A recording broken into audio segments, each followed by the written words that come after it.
tone, Gotcha. presence. Gotcha.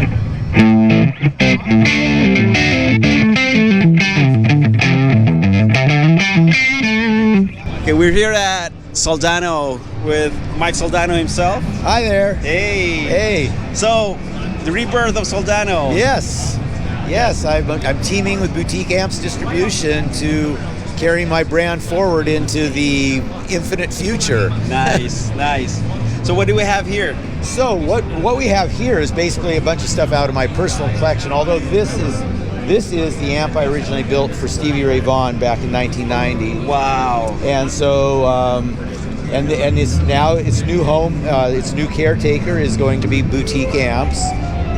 The rest of the stuff is just stuff out of my personal collection. So we have nothing new right at this moment, but what we're working on that'll be available very shortly is we're bringing back the Supercharger GTO pedal. Yes. We're going to make a few little tweaks to our original Hot Rod 25 and bring that back out as the SLO 30. So we're going to add a depth knob, a clean crunch switch, a bright normal switch, make the chassis a little larger. And then, of course, we're going to continue the SLO because that's the flagship of the brand.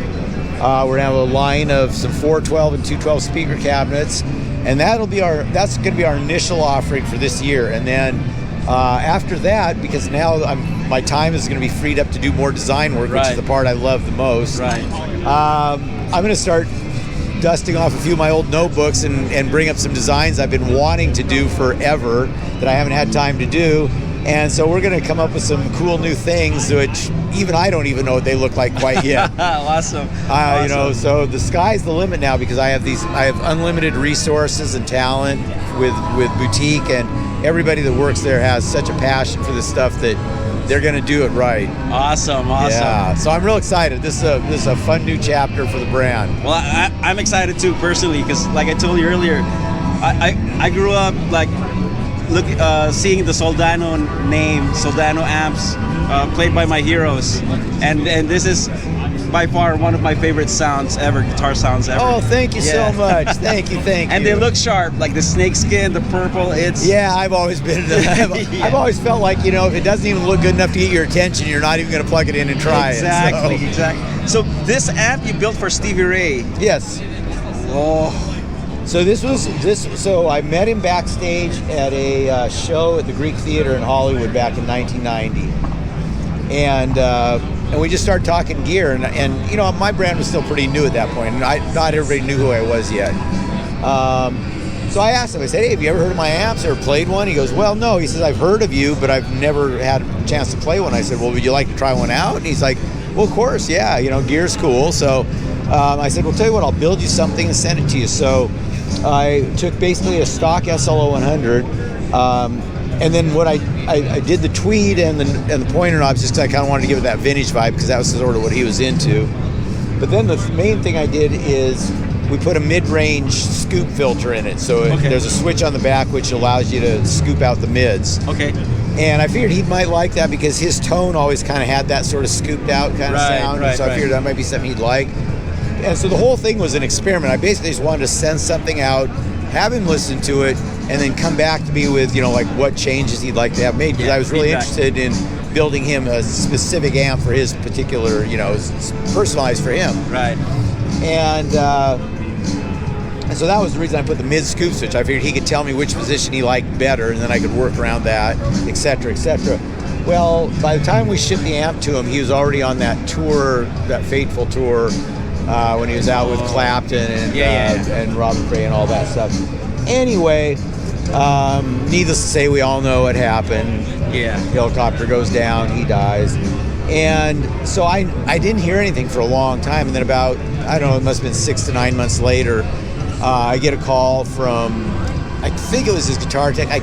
My memory's a little foggy now. It was a long time ago. Right. And I'm getting old. So, but anyway, I got a call. Yeah, I think it was guitar tech. And the guy's like, "Hey, we got this amp here. Stevie certainly isn't going to need it where he is now.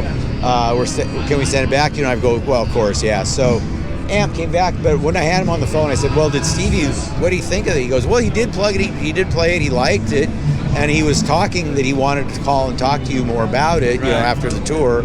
But of course, that never happened. So So for years, this thing just sat in a corner of my shop, you know, because it's like I couldn't even really like touch it, you know. I was just like, oh, you know. Yeah. And you know, but then after time, I started playing it, you know, because I was like, well, I might as well play the thing, you know. Amps are meant to be played, Right. And so it's always been my little pet in my, you know, it's a very nostalgic piece for me. It's always sat in my shop, always close to my desk, and I decided, though, it was such an important part of the legacy of Soldano that when I teamed up with Boutique, I was like, hey, you know, I think you guys need to be the caretaker of this for the next chapter. So, that's the story of this little guy. Can I play it? Oh, certainly, yeah. Let me find a guitar for you. I got to play Stevie Ray's Soldano amp. Oh God. Let me find you a guitar. I'll be right Yes. Okay. Thank you. This is awesome. I have goosebumps right now. I can't. You can't even understand.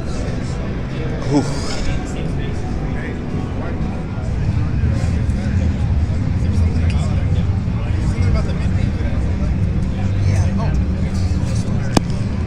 So channel switches up there. Okay. And this is your preamps over here. Your masters over there. Tone. Gotcha. Gotcha. Gotcha.